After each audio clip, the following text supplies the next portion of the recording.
Matthew 25 is one of Jesus' most urgent and tender chapters. He tells us three stories that cut straight to the heart of what it means to live a life that matters. First, there is the parable of the 10 virgins. They are waiting for the bridegroom. 5 are prepared with extra oil for the lamps, and 5 are not. When the bridegroom finally arrives, later than expected, the prepared ones are ready, but the others are caught off guard and miss the celebration.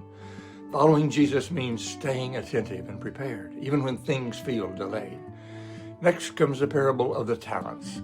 A master entrusts his servants with different amounts of money before going on a journey. 2 of the servants invest what they've been given and multiply it. The third, out of fear, hides his portion and does nothing with it. When the master returns, he commends the first 2. Well done, good and faithful servant. But the third is rebuked, not for losing anything, but for failing to act. This parable reminds us that God has entrusted each of us with something. Time, abilities, opportunities, influence. The question isn't how much we've been given, it's what we're doing with it.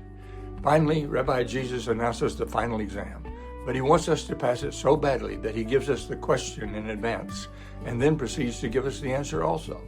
He cloaks it in the parable of the Son of Man sitting in judgment like a king separating people as a shepherd separates sheep from goats.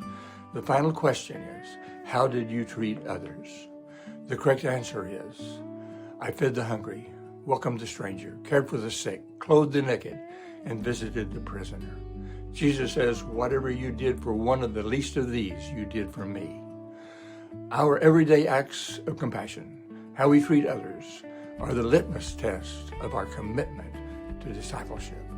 Serving others isn't just kindness, it's worship in action. Matthew 25 calls us to be ready, to be faithful, and to be compassionate. It reminds us that following Jesus isn't passive, it's active.